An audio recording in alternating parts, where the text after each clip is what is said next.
This channel does not promote any violent, harmful, or illegal activities. All content provided by this channel is meant for an educational purpose only.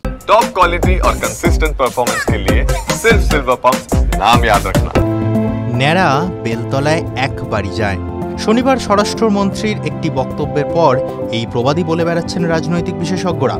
Pahalgam কাণ্ডকে কেন্দ্র করে পাকিস্তানের সঙ্গে যে সিন্ধু জলচুক্তি স্থগিত করেছিল ভারত, তা আর পুনর্বহাল করা হবে না বলে জানিয়েছিলেন অমিত শাহ। তিনি জানান, সিন্ধু জলচুক্তি আর কখনোই পুনর্বহাল করা হবে না। এই আন্তর্জাতিক চুক্তি একতরফাভাবে বাতিলের অধিকার আমাদের রয়েছে। চুক্তির প্রস্তাবনায় স্পষ্ট ভাষায় বলা রয়েছে যে সিন্ধু জলচুক্তি দুই দেশের শান্তি এবং অগ্রগতির কথা মাথায় রেখেই তৈরি করা, কিন্তু সেই শান্তিকেই লঙ্ঘন করা হলে আমাদের তরফে রক্ষা করার মতো কিছুই আর অবশিষ্ট থাকে না। পাশাপাশি সিন্ধুর শক্তিকে কেন্দ্র ক্ষয় হতে দেবে না বলেও সেই সাক্ষাৎকারে জানিয়েছেন স্বরাষ্ট্রমন্ত্রী। তার কথায়, যে জল এতদিন পাকিস্তান পেত, এবার সেই জলকে খাল কেটে রাজস্থানের দিকে নিয়ে যাওয়ার ব্যবস্থা করা হবে। পাকিস্তান অন্যায়ভাবে এতদিন যে জল পেয়েছে তা আর পাবে না।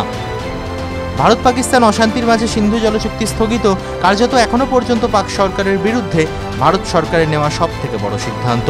কারণ এই দুই দেশ যারা একে অপরের বিরুদ্ধে যুদ্ধে সামিল হয়েছে, নানা সংঘর্ষ চালিয়েছে, বাক বিতণ্ডাও চালিয়েছে, কিন্তু কোনো কালেই সেই অশান্তির প্রভাব পড়েনি সিন্ধুর জলে, যা পড়ল এই বছর। পাহেলগাঁও হামলার পর পাকিস্তানকে কূটনৈতিক চাপে ফেলতে প্রথম 24 ঘন্টার মধ্যেই সিন্ধু জলচুক্তি স্থগিত সহ একাধিক বড় বড় সিদ্ধান্ত নেয় কেন্দ্র।